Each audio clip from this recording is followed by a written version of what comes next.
Assalamualaikum warahmatullahi wabarakatuh. Om Swastiastu, salam harmoni. Halo adik-adik, pada video kali ini kakak akan menjelaskan materi simetri, refleksi, dan pengubinan di sekolah dasar. Namun sebelum itu izinkan kakak memperkenalkan diri terlebih dahulu ya. Nama kakak Ayu Rusmala Dewi dengan NIM 20110312899, kakak dari kelas 3B, Prodi Pendidikan Guru Sekolah Dasar, Fakultas Ilmu Pendidikan, Universitas Pendidikan Ganesha. Simetri yang memiliki arti seimbang. Suatu bangunan dapat dikatakan simetri apabila bangunan tersebut mampu saling menutupi ketika dilipat ataupun diputar. Simetri memiliki beberapa macam. Di antaranya, simetri lipat dan simetri putar. Untuk mengetahui mengenai macam-macam dari simetri tersebut, perhatikan penjelasan berikut ini. Simetri lipat. Simetri lipat adalah suatu bangun datar yang dapat dilipat menjadi dua bagian yang sama besar, dan jika suatu bangunan dilipat menjadi dua, kemudian lipatan yang satu dapat menutupi bagian yang lain dengan tepat. Maka dapat dikatakan bangunan tersebut memiliki simetri lipat. Untuk mencari simetri lipat dari suatu bangun datar, maka dapat dilakukan dengan membuat suatu bentuk bangunan dari kertas, kemudian melipat kertas menjadi dua bagian yang sama besar. Seperti gambar di atas, contohnya yang pertama, jika dilipat dengan menemukan B dengan E, C dengan D, maka sumbunya adalah A. Kemudian simetri putar. Simetri putar adalah bangun datar di mana dapat diputar dan hasil putarannya akan membentuk pola yang sama dari sebelum diputar. Namun, bukan kembali ke posisi awal dan dapat diputar kurang dari satu putaran penuh sehingga bayangannya tepat pada bangunan semula. Percobaan dapat dilakukan mirip dengan percobaan pada simetri lipat, namun caranya adalah dengan memutar kertas yang telah dibentuk. Jika suatu bangun datar diputar melalui pusatnya dan dapat tepat menempati tempat semula, maka dikatakan bangunan tersebut memiliki simetri putar. Banyaknya bangunan tersebut menempati tempat semula dalam sekali putaran menunjukkan jumlah simetri putar. Arah berputar mengikuti arah jarum jam. Selanjutnya, sumbu simetri merupakan garis yang membagi suatu bangunan menjadi dua bagian sama besar. Berikut ini sumbu simetri dari beberapa bangun datar. Ada segitiga sama kaki, segitiga sama sisi, sembarang, siku-siku sama kaki, persegi panjang, persegi, trapesium, layang-layang, belah ketupat.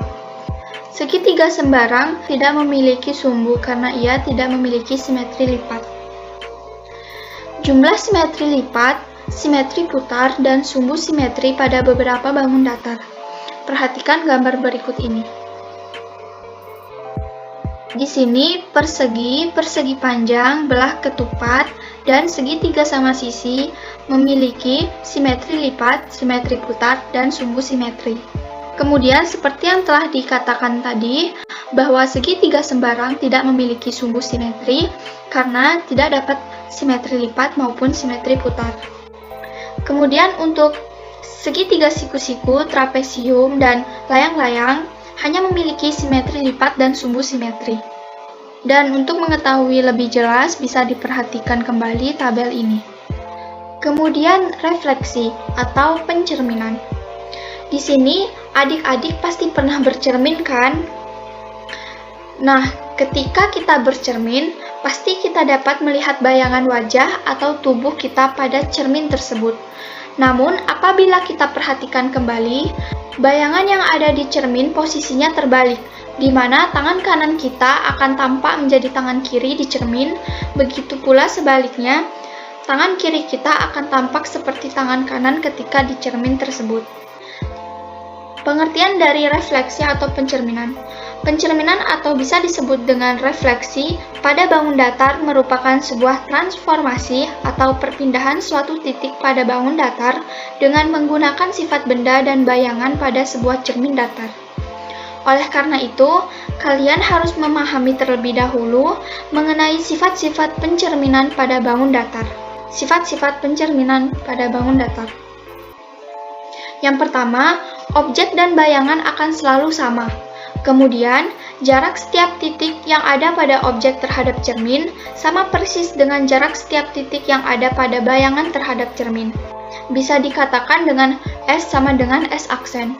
Kemudian, tinggi bayangan akan sama dengan titik bayangan. Bisa disebut dengan H sama dengan H aksen. Dan yang terakhir, garis yang menghubungkan tiap titik pada objek dengan titik yang ada pada bayangan akan selalu tegak lurus terhadap cermin. Agar adik-adik lebih memahami, mari kita ke contoh berikut ini. Contoh pencerminan bangun datar. Di sini kakak menggunakan bangunan segitiga. Dari gambar di samping yang dapat kita lihat, sifat-sifat pencerminan sebagai berikut. Luas segitiga PQR sama dengan luas segitiga P aksen, Q aksen, R aksen. Karena segitiga PQR kongruen dengan segitiga P aksen, Q aksen, R aksen. Selanjutnya, RA sama dengan R aksen A. Dan PB sama dengan P aksen B, kemudian QC sama dengan Q aksen C. Artinya, jarak titik pada setiap sudut segitiga PQR terhadap cermin sama persis dengan jarak titik pada setiap sudut segitiga P aksen, Q aksen, R aksen terhadap cermin. Selanjutnya, tinggi segitiga PQR sama dengan tinggi bayangannya, yaitu segitiga P aksen, Q aksen, dan R aksen. Selanjutnya, ruas garis P aksen, Q aksen, dan R aksen tegak lurus terhadap garis cermin AC. Pengubinan. Bangun datar dapat ditutup dengan bangun-bangun datar yang lain dengan pola pemasangan tertentu. Misalnya, daerah segi banyak yang merupakan bangunan antara segi banyak dan daerah di dalamnya. Penyusunan daerah-daerah segi banyak yang sisi-sisinya berimpit sehingga menutup bidang secara sempurna, atau tidak ada bagian yang tidak tertutup. Itulah dinamakan dengan pengubinan. Bangun datar yang dipasang adalah bangun-bangun yang kongruen atau sama dan sebangun yang dipasang secara tepat dan tidak terjadi tumpang tindih antara bangun yang satu dengan bangun yang lainnya. Bangun-bangun datar yang dipasang tidak hanya sejenis, tetapi bisa lebih dari satu jenis. Macam-macam pengubinan. Terdapat 3 macam pengubinan. Pertama, pengubinan beraturan. Pengubinan beraturan atau regular tessellation adalah pengubinan dengan satu macam ubin atau poligon. Beraturan yang semuanya kongruen. Ada 3 macam pengubinan yang termasuk dalam kelompok ini, yang dinotasikan dengan sebagai gambar berikut. Di sini kita dapat melihat bahwa bangun-bangunan tersusun dengan rapi yang dapat menutupi sebuah bangun datar. Misalnya pada bangunan persegi panjang ini, yang ditutupi dengan bangunan persegi. Selanjutnya, pengubinan semi beraturan. Pengubinan semi beraturan atau semi-regular tessellation yaitu pengubinan yang menggunakan 2 atau lebih segi N beraturan. Seperti gambar di bawah ini. Pertama, di mana terdapat bangunan persegi dan segitiga. Kemudian, gambar di bawahnya lagi terdapat persegi, segitiga, dan persegi 6. Selanjutnya, pengubinan tidak beraturan. Pengubinan tidak beraturan atau non-regular tessellation yaitu pengubinan yang menggunakan bangunan-bangunan datar yang tidak beraturan. Seperti gambar di bawah ini, di mana gambar ini tidak beraturan yang dapat kita lihat, bentuk-bentuknya tidak beraturan. Baik, sekian video pembelajaran dari kakak. Apabila belum mengerti, adik-adik dapat menonton ulang ya. Terima kasih telah menonton.